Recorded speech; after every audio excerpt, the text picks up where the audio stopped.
आपण प्रार्थना करूया, प्रभूच्या हाती स्वतःला स्वाधीन करूया। प्रिय प्रभू, आम्ही तुझ्या हाती आम्ही प्रत्येक जण स्वतःला सादर करतो, तू आमचं सहाय्य कर। दरवर्षाप्रमाणे नाताळ येतो आणि जातो, आम्ही चर्चमध्ये येतो आणि पुन्हा जातो। प्रभू, वर्षभर या नाताळाची वाट पाहतो आणि प्रभुदेव पास तो दिवस उजाडलेला आहे की ज्या दिवशी प्रभू तुझ्या उपासना मंदिरात येऊन तुझी उपासना आणि आराधना करण्यासाठी तू आम्हाला वेळ दिलेली आहेस, आमची मने आमची पावले तू वळवलेली आहेस। आणि म्हणून प्रभू, आम्ही जसे आहोत तसे स्वतःला तुझ्या हाती स्वाधीन करत असताना तू आमचं सहाय्य कर। तुझं वचन आम्हाकडे येत असताना ते ग्रहण करण्यासाठी शक्ती दे आणि प्रभुदेवा त्याप्रमाणे आचरण करण्यासाठी सुबुद्धी दे। कारण आमचा महान प्रभू येशू ख्रिस्ताच्या द्वारे आमेन। कालपासून आपण नाताळाविषयी वेगवेगळ्या धर्तीवरती देवाचं वचन ऐकत आलेलो आहोत। आणि देहधारण म्हणजे काय, देहधारणेच्या द्वारे देवाचं गौरव कसं प्रगट झालेलं आहे आणि मग हे देहधारणामध्ये येशूमध्ये जे देवाचं गौरव प्रगट झालेलं आहे त्या येशूला जितक्याने स्वीकारलेलं आहे त्यांच्यामध्ये देवाचं गौरव कसं प्रगट होतं हे आपण पाहिलेलं आहे। लिंक आपल्या चर्चच्या व्हॉट्सअप ग्रुपवर टाकलेले आहे। काल रात्रीची पण आराधना आपण फार आशीर्वादित केलेली आहे आणि त्या आराधनेमध्ये आम्ही देवाच्या वचनाचा मानना स्वीकारला, ऐकलेला आहे आणि त्यामध्ये देखील आम्ही हे पाहिलेलं आहे की नाताळचा आनंद आम्ही दुप्पट कसा करावा, नाताळचा आनंद आम्ही खरोखर कशा प्रकारे उपभोगावा याविषयी आपण ऐकलेलं आहे। आणि मागील लोकांच्याकडे आपण वेगवेगळ्या दृष्टिकोनातून पाहिलेलं आहे। त्यामध्ये आम्ही पाहिलं की आम्ही काय शोधतो, आम्ही कुठे शोधतो आणि आम्ही काय देणार प्रभूला। आज आपण पुन्हा एक वार नाताळाविषयी ऐकणार आहे आणि नाताळ हा आम्हाला आश्चर्यचकित करणारा आहे। आम्ही ज्याची अपेक्षा केली नाही, जे आमच्या मनामध्ये नाही, अशा प्रकारे परमेश्वर आम्हाला आशीर्वाद देतो आणि तो आम्हाला आश्चर्यचकित करत असतो। कालच्या रात्रीची लिंक सुद्धा व्हॉट्सअपवरती मी आज सकाळी टाकलेली आहे आणि म्हणून कृपया आपण घरी गेल्यावरती कालचे 2 आणि आजचा उपदेश आज जरूर ऐका, तो इतरांना पाठवा, कदाचित त्यांचं प्रभूमध्ये अधिक वाढ होईल। नाताळ म्हटला की शुभेच्छांचा वर्षाव आलाच, शुभेच्छांचा वर्षाव आपल्यावरती होत असतो आणि त्यातल्या त्यात शुभेच्छा या पूर्वीच्या काळी फोनवरून दिल्या जात असत, नाही का? फोनवरून आपण बोलत असे, नाताळ सुखाचा जाओ, आशीर्वादाचा जाओ, समृद्धीचा जाओ असं आम्ही एकमेकांना संभाषण करत असे आणि ऐकणाऱ्याला पण खूप भरभरून आनंद वाटत असे। मग ह्या संवादाची जागा प्रिंटेड कार्डांनी घेतली आणि मग हे कार्ड आम्ही थप्पीच्या थप्पी विकत आणायचो, पोस्टवाल्यांचं भलं करायचो आणि पोस्टात जाऊन 1-2 रुपयाचं काय माहिती नाही त्यावेळेस तिकीट असायची, ती सगळे रात्रभर लावत बसायचो आणि दुसऱ्या दिवशी पोस्टात टाकायचो, येणेकरून 25च्या आत लोकांना मिळावं। ही पण आमची घाई असायची आणि मग त्या शुभेच्छा कार्डांच्या मुळे संवाद कमी झाला आणि मग लोक एकमेकांना ह्या शुभेच्छा कार्डांच्या द्वारे नाताळ सुखाचा जावो हे पाठवू लागलेलं आहे। आणि मग कालांतराने असं झालं की कार्ड सुद्धा कालबाह्य झाले आणि ह्या प्रिंटेड कार्डाची जागा डिजिटल कार्डांनी घेतली आणि मग डिजिटल कार्डामध्ये नुसतेच मुळाक्षर नाही आले तर त्याच्यामध्ये चमकी आले, स्टार आले, सॅन्टा क्लॉज आला, बऱ्याच गोष्टी आलेल्या आहेत। हलते बोलते शुभेच्छा आमच्या मोबाईलमध्ये आल्या आणि त्या आम्ही एकमेकांना पाठवायला लागलेलो आहोत। काही असो, पण त्यापैकी जेव्हा मागील लोकांची चित्र असलेले शुभेच्छा कार्ड, मग ते प्रिंटेड असो, डिजिटल असो किंवा कुठल्याही प्रकारचं ते कार्ड असो, त्यावरती आम्हाला 3 मागील लोकांचं चित्र दिसतं। पवित्र शास्त्रामध्ये जरी त्यांची संख्या नसली तरी देखील आम्ही हे नक्कीच लक्षात घेतलं पाहिजे की प्रभूला भेटायला देवाने या मागील लोकांना पाठवलेलं आहे। का पाठवलं, कशासाठी पाठवलं, पुढच्या ख्रिसमसला आपण ऐकू। तोपर्यंत आम्ही जर या मागील लोकांच्या संख्येबद्दल साशंक असो तर आम्ही मेंढपाळाबद्दल साशंक असू शकतो, कारण मेंढपाळ किती होते हेही लिहिलेलं नाहीये, म्हणजेच याचा अर्थ काय आहे की देवाला संख्येचं काहीही पडलेलं नाही आणि म्हणूनच आम्ही वाचतो 99 धार्मिकांपेक्षा जेव्हा एक पापी प्रभूकडे येतो तेव्हा स्वर्गात एक पापी, त्याला पहिलं स्थान आहे।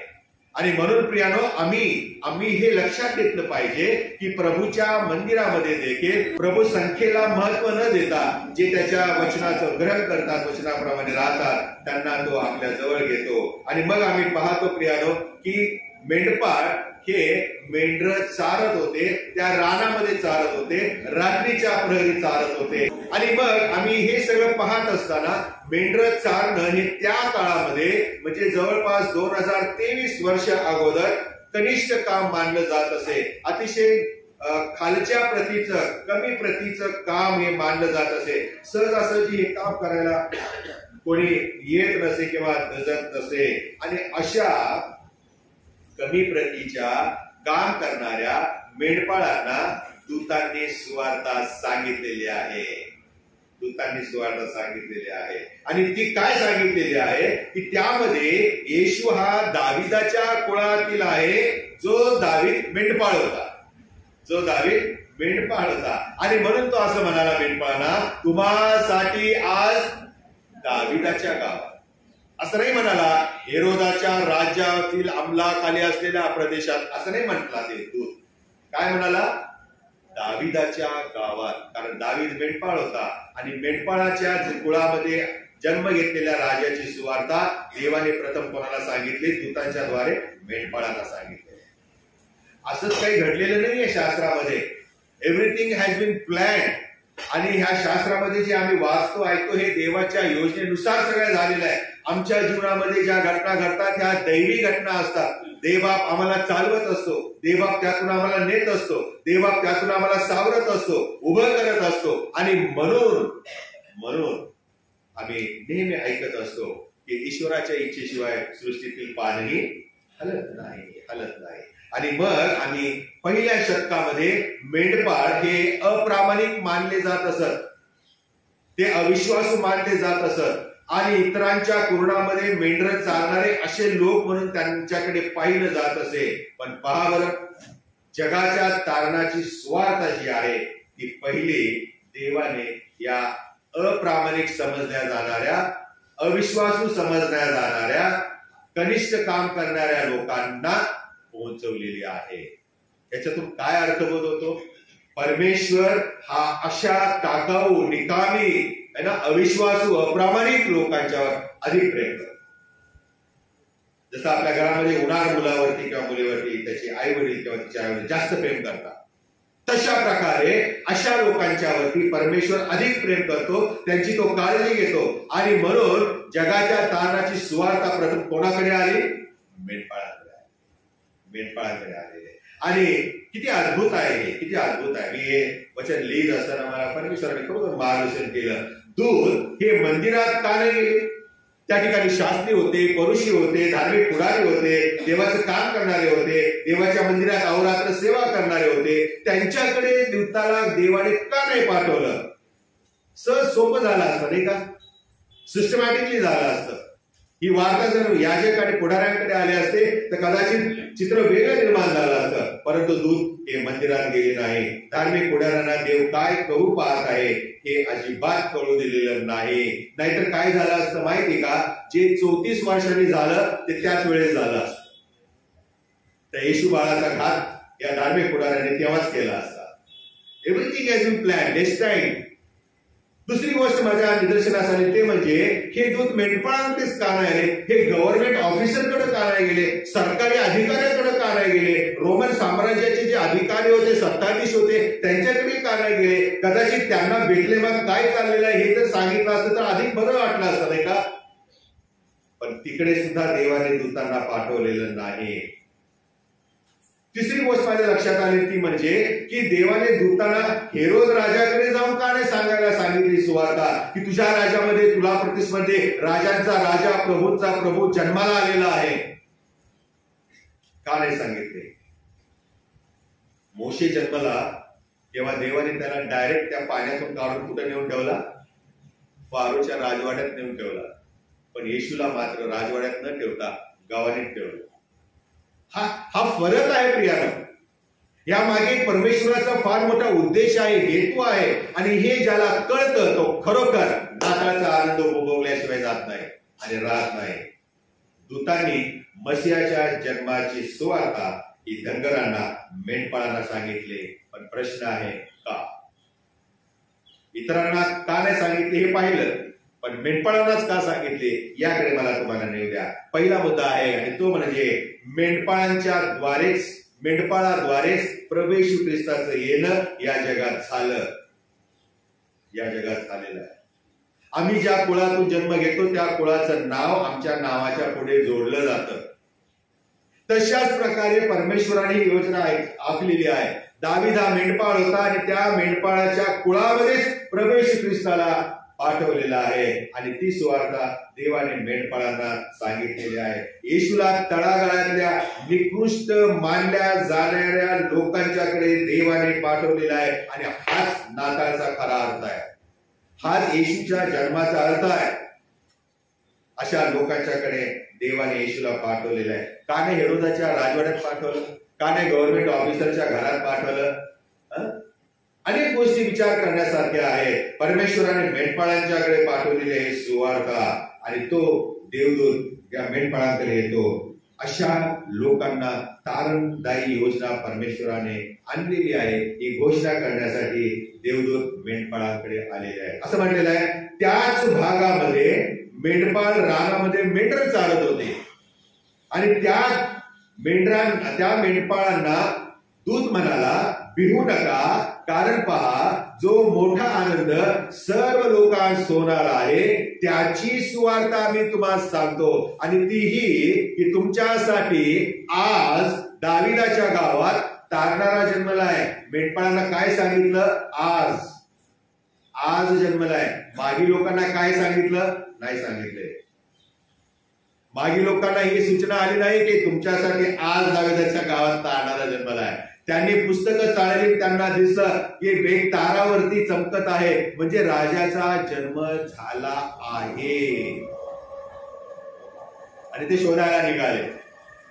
येशूचा जन्म झाल्यानंतर शोधायला निघाले आणि शोधत प्रवास करत लांबचा ते बेथलेहमच्या यरूशलेमला गेले आणि तिथून पुढे मग बेथलेहमला पोहोचलेले आहेत. आणि म्हणून प्रियानो, या गोष्टीची, या सुवार्तेची घोषणा दूताने मेंढपाळांना केलेली आहे. तो पुढे असं म्हणतो, दाविदाच्या गावात जो जन्मला आहे, जो तारणारा आहे आणि तो ख्रिस्त प्रभू आहे. हे दूत मेंढपाळांकडे आले. मेंढपाळ नित्याची कामं करत होते. मेंढर चारणं हे त्यांचं नेहमीच काम असायचं आणि सर्वसाधारण जीवन जगणारे हे मेंढपाळ होते. आणि जेव्हा दूतांनी त्यांना दर्शन दिलं, दूतांनी त्यांना सुवार्ता सांगितले, तेव्हा त्यांना कळालं की साक्षात देव आम्हाला भेटायला आलेला आहे. पण कुठं? आमच्यासाठी देव भेटायला आला गवानीमध्ये. एका साधारण दिवशी प्रभू येशू ख्रिस्त जन्मलेला आहे. अद्भुत रीतीने त्याने या भूतलावरती जन्म घेतलेला आहे आणि म्हणून येशूचा जन्म म्हणजे देव आमची भेट घेण्यास आला.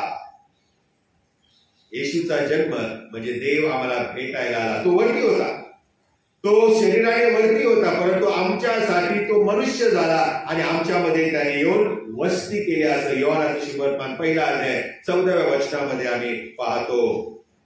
आणि तो देव जणू आम्हाला म्हणतो, भिवू नको, मी तुला सुवार्ता सांगत आहे, मी तुला सुवार्ता सांगत आहे. हे मेंढपाळ घाबरले प्रिया आणि प्रभूचा दूत त्यांना म्हणतो, भिवू नका. आणि आमच्या दुःखामध्ये, आमच्या एकाकीपणामध्ये परमेश्वर आम्हाला हेच वचन देत आहे, भिवू नको, मी तुला सुवार्ता सांगतो. ती सुवार्ता जी ऐकल्यावर तुला आनंद होईल.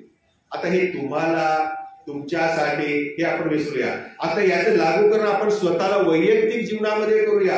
परमेश्वराची सुवार्ता दूत आज आमच्या समोर उभा आहे असं आपण चित्र पुढे उभं करूया आणि प्रभूचा दूत आम्हाला सांगत आहे, भिवू नकोस, घाबरू नकोस, कारण सर्व लोकांना यापेक्षा तुला जो आनंद होणार आहे त्याची सुवार्ता मी तुला सांगण्यास आलो आहे.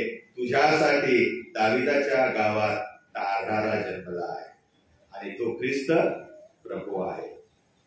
आम्हाला जेव्हा राग येतो, आमच्या जीवनामध्ये जेव्हा नैराश्य येते, तेव्हा परमेश्वर आम्हाला भेटायला येतो, हे कदापि विसरू नका.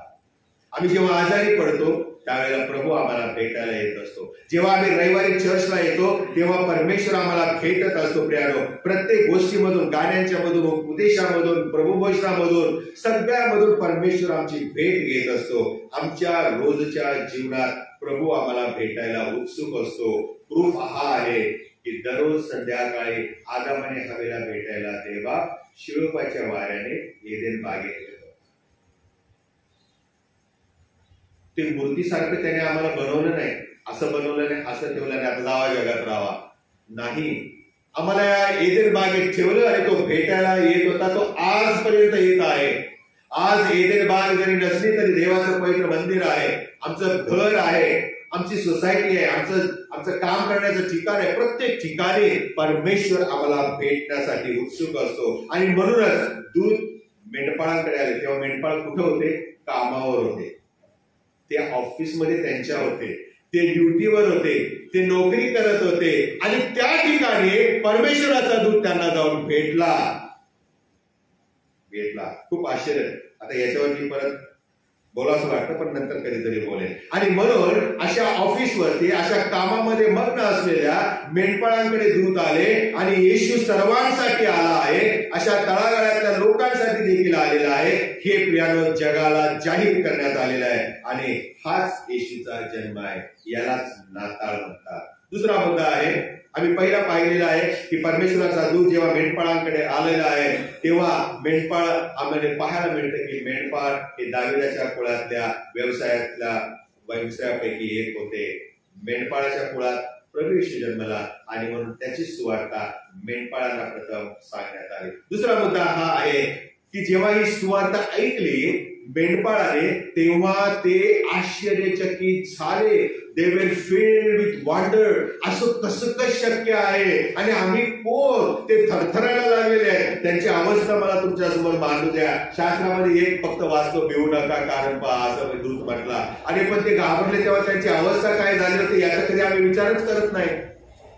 आणि म्हणून आम्ही थोडा वेळ घेणार आहोत विचार करायला की ज्या वेळेला मेंढपाळ काळ्या कभिन्न अंधारामध्ये मेंढर चारत होते आणि त्या हिवाळ्याची कडक थंडी होती प्रियानो, आणि त्या थंडीमध्ये ते मेंढर चारत असताना अचानक लख्ख प्रकाश स्वर्गामध्ये त्या अवकाशामध्ये येतो आणि ते घाबरतात, मरणप्राय होतात.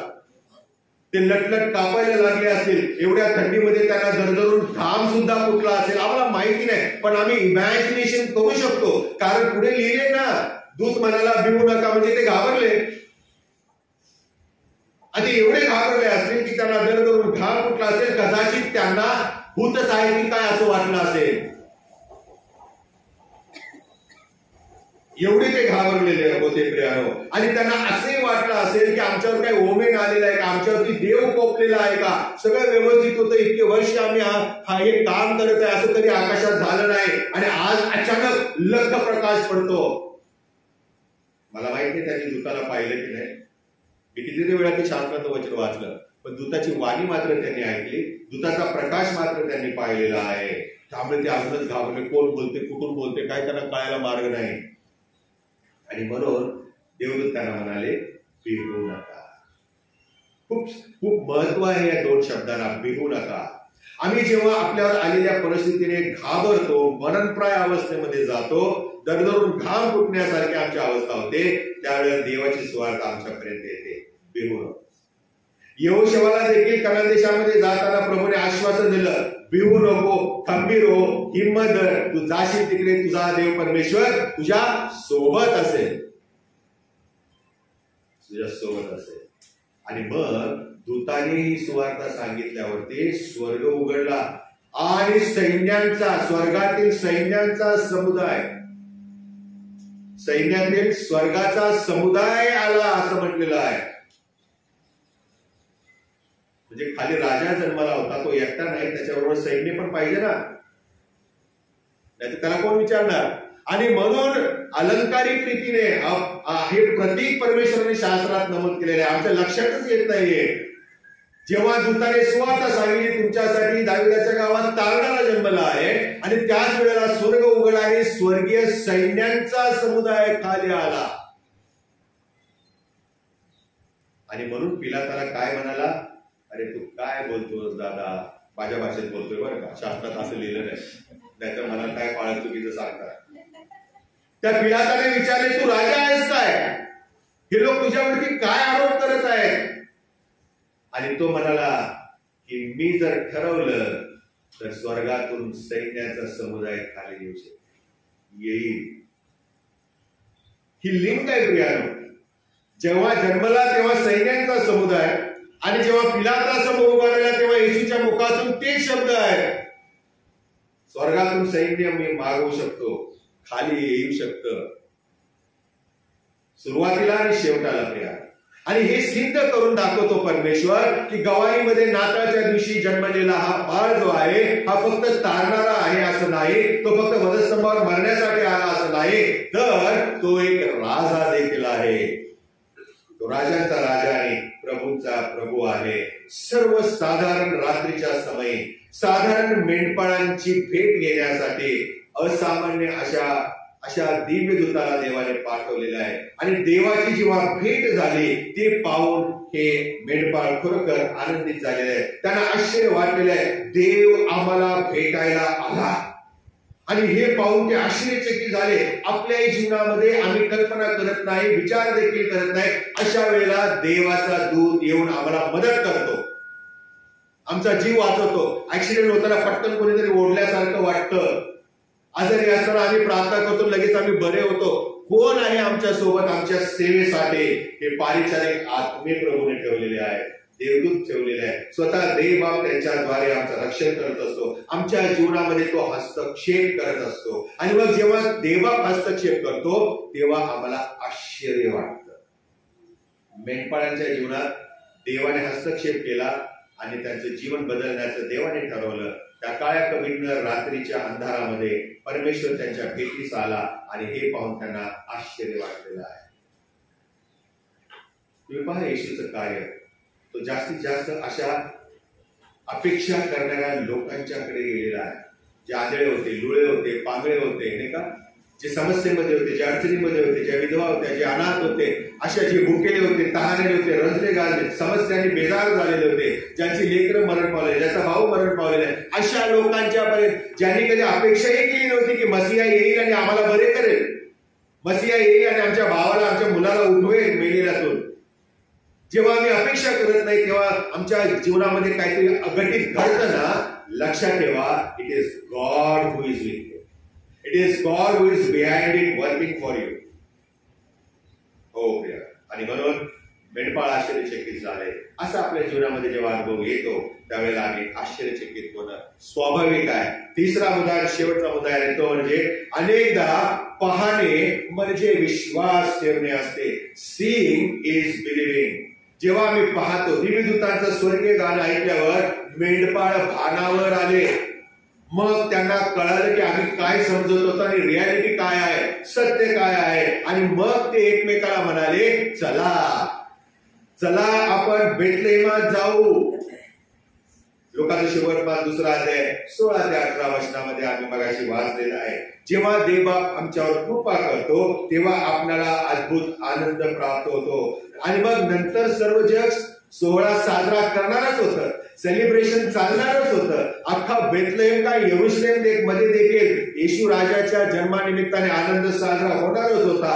पण या घडीला मेंढपाळांनाच फक्त माहीत होते की बेथलेहेमात काय चाललंय, बेथलेहेममध्ये काय घडत आहे. आणि याचा परिणाम म्हणजे त्यांची प्रतिक्रिया. कोणतरी वाचा बरं, लुकाचं शुभवर्तमान 2 अध्याय आणि 20 वचन.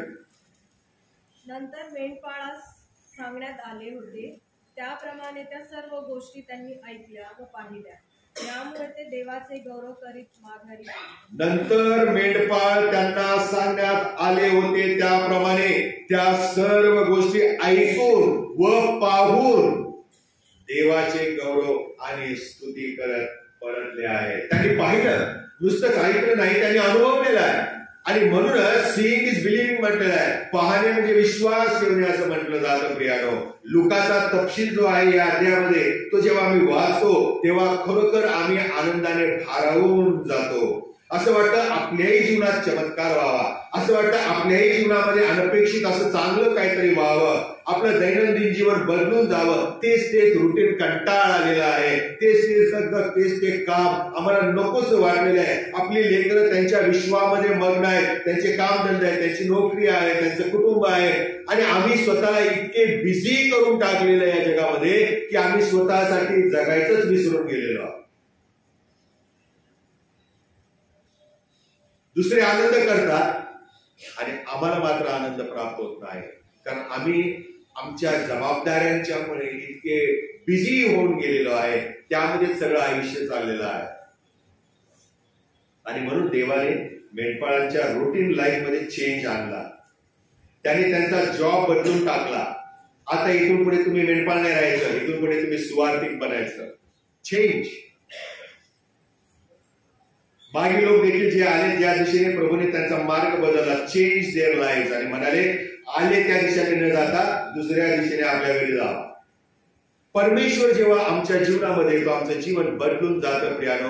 आणि म्हणून या नाताळामध्ये खरोखर दूत आनंदी होते, मरिया आनंदामध्ये होते, योसेफ आनंदामध्ये होता, मेंढपाळ आनंदामध्ये होते. मागे लोक आता घ्यायचं नाही, मागे लोक नंतर आलेले आहेत. आणि नंतर जेव्हा ते आले तेव्हा ते आनंदी झालेले आहेत. दैनंदिन जीवनामध्ये देवाचं सानिध्य जाणून प्रत्येक क्षण आपण आनंदामध्ये जगणं महत्वाचं आहे. मित्रमंडळींच्या बरोबर हसणं फार महत्वाचं आहे. नातेवाईकांच्या बरोबर प्रीती भोजन करणं आवश्यक आहे. संगीत गाणे ऐकण्यामध्ये आम्हाला आपण स्वतःला मनाचा विरंगुळा करून घेणं आवश्यक आहे. आपल्या लोकांच्या गाठीभेटी, ख्रिस्ती विश्वासणाऱ्यांच्या बरोबर सहभागिता, ह्या गोष्टी जेव्हा आम्ही स्वतःच्या जीवनामध्ये राबवितो, स्वतःला विसरून आम्ही जातो, त्यावेळेला खरोखर नाताळाचा आनंद आम्हाला मिळतो आणि प्राप्त होतो. काय काय बघा, चिर सुटल्यावर लगेच घरी पळून जातात, कारण कामं असतात बिचारांना. पण काही लोक राहतात मागे, एकमेकांना भेटतात है ना, आणि एकमेकांची क्षेमकुशल विचारतात, कसे आहेत, काय आहेत, वगैरे वगैरे. हे भेटणं फार गरजेचं आहे. जेव्हा मरियेने येशूला जन्म दिला त्यावेळी फक्त गवारीच होती हो, फक्त गवारीच होती. तो योसेफ बिचारा माहित नाही, पुरुषी स्वभावामुळे कदाचित तो गवारीच्या बाहेर पलीकडे उभा असेल, बसला असेल, काहीतरी करत असेल. इकडे मरिया एकटीच आहे, कारण येशूचा जन्म गवारीत झालेला आहे, ज्यावेळेला त्यांचे नातेवाईक सगळे नावनिशी लिहिण्यामध्ये मग्न होते. परंतु जेव्हा येशू ख्रिस्त या जगात जन्मला, तेव्हा मग हळूहळू मेंढपाळ आले, मागी लोक आले. मेंढपाळ आले आणि त्यांनी जाहीर केलं, असं म्हटलेलं फार महत्वाचा शब्द आहे. त्यांनी जाहीर केलं आणि ज्यांनी ऐकलं त्यांना आश्चर्य वाटलेलं आहे. म्हणजे काय की बेथलेहेमामध्ये हळूहळू ही वार्ता सगळीकडे पसरली. आज आपल्या गावात, दाविदाच्या गावात तारणारा जन्मला. स्वर्गातून देवाचा प्रकाश त्यांच्या सभोवती आलेला आहे आणि येशू हा राजा आहे हे प्रगटलेलं आहे. शेवटी प्रियानो, आद्य मंडळी जी होती ना, प्रेषितांच्या कृत्यामध्ये 17व्या अध्याय 6व्या वचनामध्ये लिहिले, त्या मंडळीवर एक आरोप ठेवण्यात आला होता. काय ठेवला, वाचा बरं. तेव्हा त्यांनी यासोन व कित्येक बंधू या नगराच्या अधिकाऱ्यांकडे ओढीत नेऊन आरडाओरडा करून म्हटले, ज्यांनी जगाची उलटापालट केली ते हेही आहे. ज्यांनी जगाची उलटापालट केली ते हे आहे. त्या शिष्यांनी, देवाच्या सेवकांनी सुवार्तेचा प्रसार इतक्या जोमाने केला की ज्यांनी ती सुवार्थ ऐकली त्या सगळ्यांचं जीवन बदलून गेलेलं आहे. देवाने त्यांचं जीवन बदललेलं आहे. आज आम्ही हे पाहतो, मेंढपाळांनी येशूला पाहिले, मेंढपाळांचं जग बदलून गेलं. The world was changed. येशू बद्दल जे दिव्य दूतांनी त्यांना सांगितले होते ते त्यांनी इतरांना सांगितलं आणि तेही आश्चर्यचकित झाले. त्यांचंही जग बदलून गेलेलं आहे आणि त्या गवारीकडे रीग लागलेली आहे. माणसांची वर्दळ सुरू झालेली आहे. येशूला भेटायसाठी लोक आजूबाजूने येऊ लागलेले आहेत आणि ज्यांनी हे ऐकलं, ज्यांनी हे पाहिलं, त्यांना देखील आश्चर्य वाटलेलं आहे. येशूच्या जन्माचा हाच तर खरा अर्थ आहे. आणि म्हणून इंग्लिश मध्ये गाणं आहे, joy to the world, the Lord has come. जगाला आनंद आहे. तुम्ही आनंद आहे का? तुम्हाला हा नाताळाचा आनंद मिळाला आहे का उसना आनंद आणताय, कृत्रिम आनंद निर्माण करताय? आम्ही जर येशूला स्वीकारलेला असेल तर खरोखर त्याची जर भेट घेतली असेल तर या मेंढपाळांप्रमाणे हा नाताळचा आनंद आम्हाला आश्चर्यचकित करणारा नाताळ करणारा आहे. प्रभू तुम्हाला अशा प्रकारे नाताळचा आश्चर्य देणारा आशीर्वाद आज देव. आपण प्रार्थना करतो. स्वर्गीय प्रभू, आम्ही स्तुती करीतो, धन्यवाद देतो पुन्हा एक बार तुझ्या पवित्र वचनाबद्दल आम्ही आभार मानतो. नाताळचा येशू जेव्हा आमच्या अंतःकरणात येतो, आम्ही त्याला भेटतो, तेव्हा प्रभू देव बाप्पा आम्हाला आश्चर्यचकित करणारा तू परमेश्वर आहेस. अनपेक्षित अशा गोष्टी तू आमच्या जीवनामध्ये घडवितोस. आणि हाच खऱ्या नाताळचा अर्थ आहे. येशूचा जन्म हा आम्हाला आनंद देणारा आहे. आणि म्हणून हीच सुवार्ता दूतांनी मेंढपाळांना सांगितली, तुम्हासाठी आज दाविदाच्या गावात तारणारा जन्मला आहे, जो ख्रिस्त प्रभू आहे. आणि ही आनंदाची सुवार्ता आहे, आम्हा सर्वांसाठी आनंद देणारी सुवार्ता आहे. आज आम्ही आनंदी आहोत का? प्रभू आम्हाला तू सहाय्य कर. तुला आपल्या अंतःकरणामध्ये स्वीकारू. तू जो आनंद देणारा परमेश्वर आहेस, तू जो आनंदाचा स्तोत्र आहे प्रभू, त्या तुला आम्ही स्वीकारावं. आणि ह्या दिवशी आणि इथून पुढील नाताळ येईपर्यंत आम्ही आनंदी असावं अशी कृपा तू कर. हा नाताळाचा आनंद आजच्या दिवसापुरता मर्यादित न ठेवता पुढे निरंतर आमच्या जीवनामध्ये आम्ही टिकवून ठेवावा, म्हणून तो आम्हाला मार्गदर्शन कर. कारण आमचा महान प्रभू येशू ख्रिस्त याच्या द्वारे. आमेन.